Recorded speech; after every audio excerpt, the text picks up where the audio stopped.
शरण्यं मृत्याद्यहं प्रणतपालभवाब्धिपूतं वन्दे महापुरुषते चरणारविन्दम् बंसी विभूषित करान्नवनीरदाभा पीताम्बरा तरुणवीम फलाधरुष्ठा पूर्णेन्दु सुन्दरमुखाद्रविदं सनेत्रम् कृष्णात् परं किमपि त्वमहं न जाने। नारायणं नमस्कृत्यं नरं चैव नरोत्तमं देवीं सरस्वतीं व्यासं ततो जयमुदीरयेत्। अत्रैव गङ्गा यमुना सदत्रैव गोदावरी सिन्धु सरस्वती च सर्वाणि तीर्थानि वसन्ति यत्र यत्रच्युतो द्वारकथा प्रसङ्गः। सच्चिदानन्दरूपाय विशौतपत्यादिहेतवे तापत्रय विनाशाय श्रीकृष्णाय वयं नमः। राम रामेति रामेति रमे रामे मनोरमे सहस्रनामं तत्तुल्यं राम नाम वरानने। अतुलितबलधामं हेमशैलाभदेहं दनुजवनकृशानुं ज्ञानिनामाग्रगण्यं सकलगुणनिधानं वानराणामधीशं रघुपतिप्रियभक्तं वातजातं नमामि। वृंदावन विहारी लाल की जय। श्रीमद्भागवत महापुराण की जय। परम मंगलमय अकारण करुणा करुणालय परमानंद भगवान श्री कृष्ण के चरणों में शतकोटि नमन। आप सभी भक्त वृंद सती अनसुईया सावित्री के चरित्र को चरितार्थ करने वाली वात्सल्यमयी माताएं एवं श्रीमद् भागवत महापुराण के रसिक भक्त वृंद, अपार रहस्य है भवेदवाल परिवार परमादरणीय हमारे यजमान अंजनीय शर्मा जी एवं विमला शर्मा सपरिवार श्रीमद् भागवत महापुराण की दिव्य कथा का आयोजन रखे हैं। हम सभी परम सौभाग्यशाली हैं। इस आनंद से बढ़कर और विश्व में संसार में कोई आनंद नहीं। ये ज्ञान वैराग्य और भक्ति का सबसे बड़ा संगम श्रीमद् भागवत महापुराण है, जिसके अंदर आज द्वितीय दिवस की कथा प्रारंभ होगी। ऐसे तो प्रथम दिवस कल महात्म्य की कथा हुई, आज दूसरा दिन भागवत की मंगलमय समस्त जीवों के कल्याण हेतु चराचर में जितने जीव हैं सबका कल्याण प्रेत प्रणाशनी मुक्तिदायिनी श्रीमद् भागवत महापुराण ज्ञान गंगा है। आए हम सभी श्रद्धा भक्ति से सावधान होकर भगवान के परम मंगलमय कथा बहती हुई गंगा में डुबकी लगाकर गोता लगाकर अपने जीवन को धन्य बनाए और महान पुण्य का भागी बने। भगवान के नाम का संकीर्तन हम सभी ताली बजाकर 2 बार करेंगे। पुनः हम कथा में प्रवेश करेंगे। बोले वृंदावन बिहारी लाल की जय। कोई कहे गोविंदा कोई गोपाला, कोई कहे गोविंदा कोई गोपाला, मैं तो कहूँ सावरिया बांसुरिया, मैं तो कहूँ सावरिया बांसुरिया, कोई कहे गोविंदा कोई गोपाला, कोई कहे गोविंदा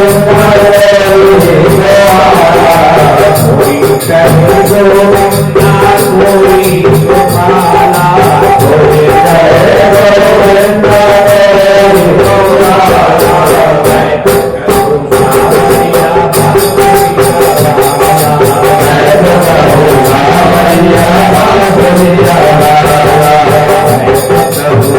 सावरिया बांसुरिया, मैं तो कहूँ सावरिया बांसुरिया, मैं तो कहूँ सावरिया बांसुरिया।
Hare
आइए परम मंगलमय गोविंद के चरणों में प्रणाम करती हुई कथा को सविस्तार संक्षिप्त पूर्वक जहां तक हो सके आगे बढ़ाया जा रहा है। कल हमने कथा सुनी थी, हम लोगों ने कल नारद जी से भक्ति की भेंट महात्म्य की कथा श्रवण किए थे और भक्ति के दुख का कारण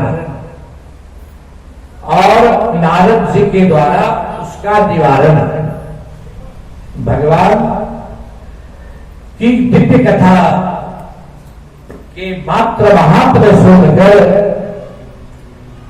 भक्ति महारानी नृत्य करने लगी और दोनों बूढ़े बच्चे जो थे युवा हो गए, वो भी नृत्य करने लगे। पश्चात गोकर्णों का आख्यान धूमली के बारे में, आत्मदेव शर्मा के बारे में हम लोगों ने देखा। परम ज्ञानी तेजस्वी जिन्हें भास्कर जो पारंगत विद्वान थे, भास्कर की संज्ञा दी गई थी, ऐसे ब्राह्मण देवता के यहां गोकर्ण जी महाराज जो परम ज्ञानी का जन्म हुआ और दुर्धकारी का भी जन्म हुआ। दुर्धकारी अपने ही कुकृत्यों से अपना विनाश कर लिया, फिर गोकर्ण के माध्यम से उसका उद्धार हुआ। गोकर्ण जी तीर्थाटन में चले गए और उनके पिता भी तीर्थ में निकल गए। उसके बाद छठे अध्याय में महात्म्य श्रीमद् भागवत करने का विधि विधान बतलाया गया। सब हम जानते हैं, नियम निष्ठा पूर्वक नियम संयम के साथ सप्ताह यज्ञ के पूर्व जाकर परामर्श गुरु आचार्य से लिखकर सुकृति मुहूर्त लिखाकर करना चाहिए और शुभ स्थान में करना चाहिए। अपने इष्ट मित्रों को जहां तक हो समाचार देना चाहिए, भागवत कथा में आकर भाग ले, महान पुण्य का भागी बने। और बहुत से नियम है, लिखा गया पत्रावल्याम च भोजनम, शुद्ध शाकाहारी भोजन। पहले तो कहा गया दूध पीकर आप व्रत करें तो बहुत सुंदर, फल खाकर करें तो भी सुंदर। कलयुग में ये भी संभव नहीं महाराज, तो अन्न खाकर भी आप श्रीमद् भागवत कथा श्रवण कर सकते हैं। एक समय भोजन करें जिसे तख्त व्रत कहते हैं। ये भी संभव नहीं हो तो अल्पाहार, जिससे सावधानी पूर्वक कथा में हम रम सके, कथा में मेरा मन लग सके। इस तरह नियम संयम के साथ कथा श्रवण करना चाहिए। जहां तक हो नियम जो पालन है सबका अपने आप में संयम रखना चाहिए। यहां तक कि छौर कर्म इत्यादि भी, नाखून दाढ़ी वाल वगैरह कुछ भी नहीं, ये तपस्या है, साधना है।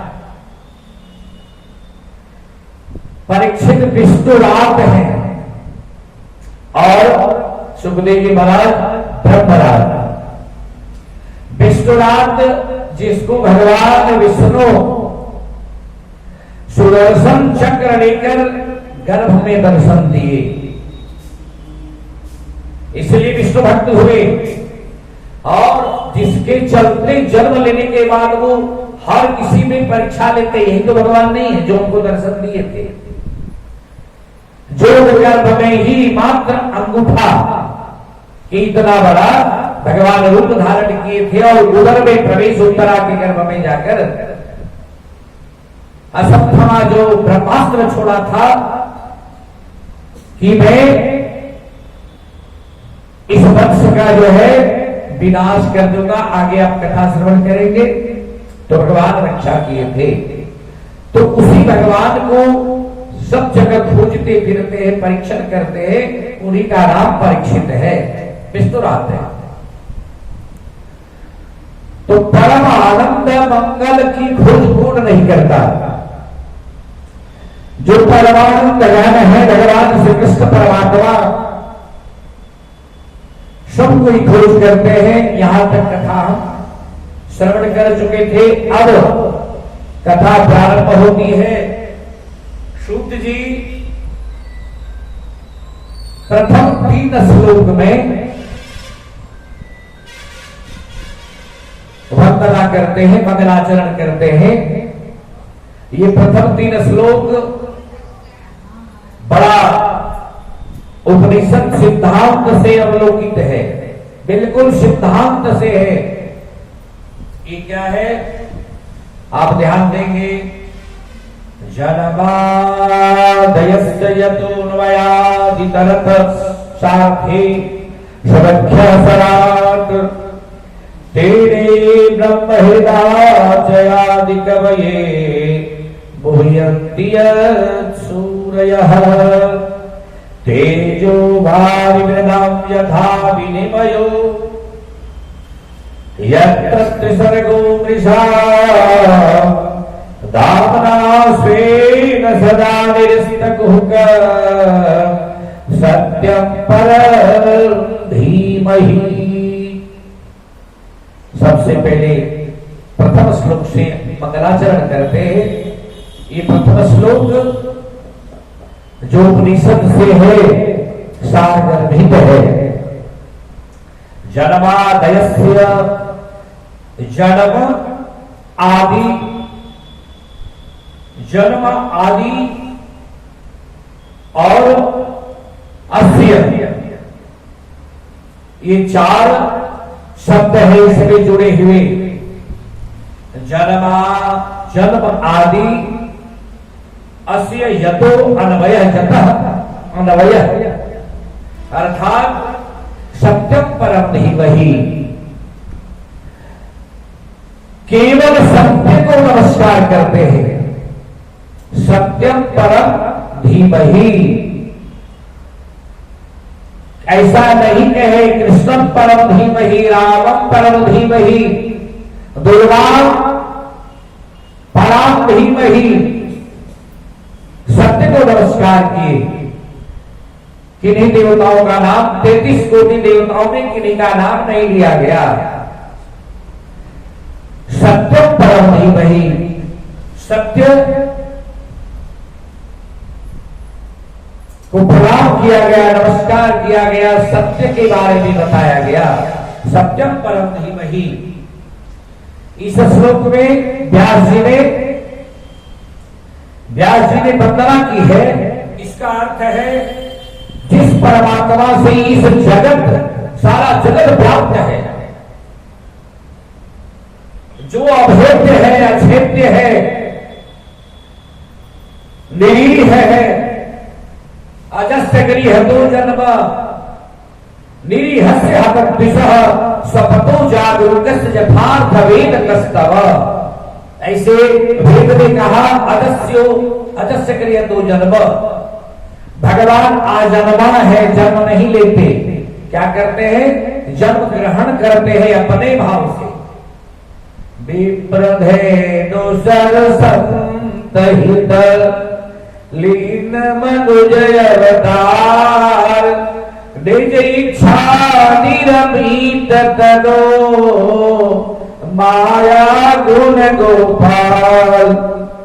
भगवान उस सत्य की वंदना करते हैं व्यास जी महाराज, जो सत्य के ऊपर कभी भी असत्य का कोई बादल नहीं जा सकता, असत्य जिसके ऊपर पड़ नहीं सकता, उस सत्य की वंदना किए हैं।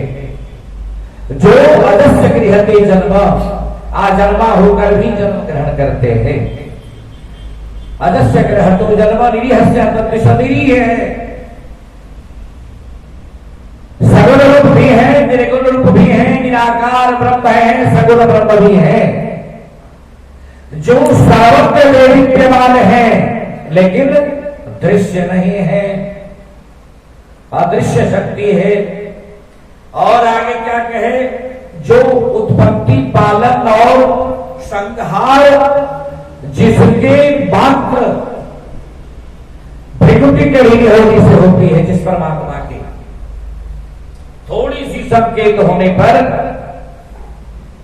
जिनसे उत्पत्ति पालन और लय हो जाता है, उस परमात्मा का ध्यान करता हूं, वंदना करता हूं।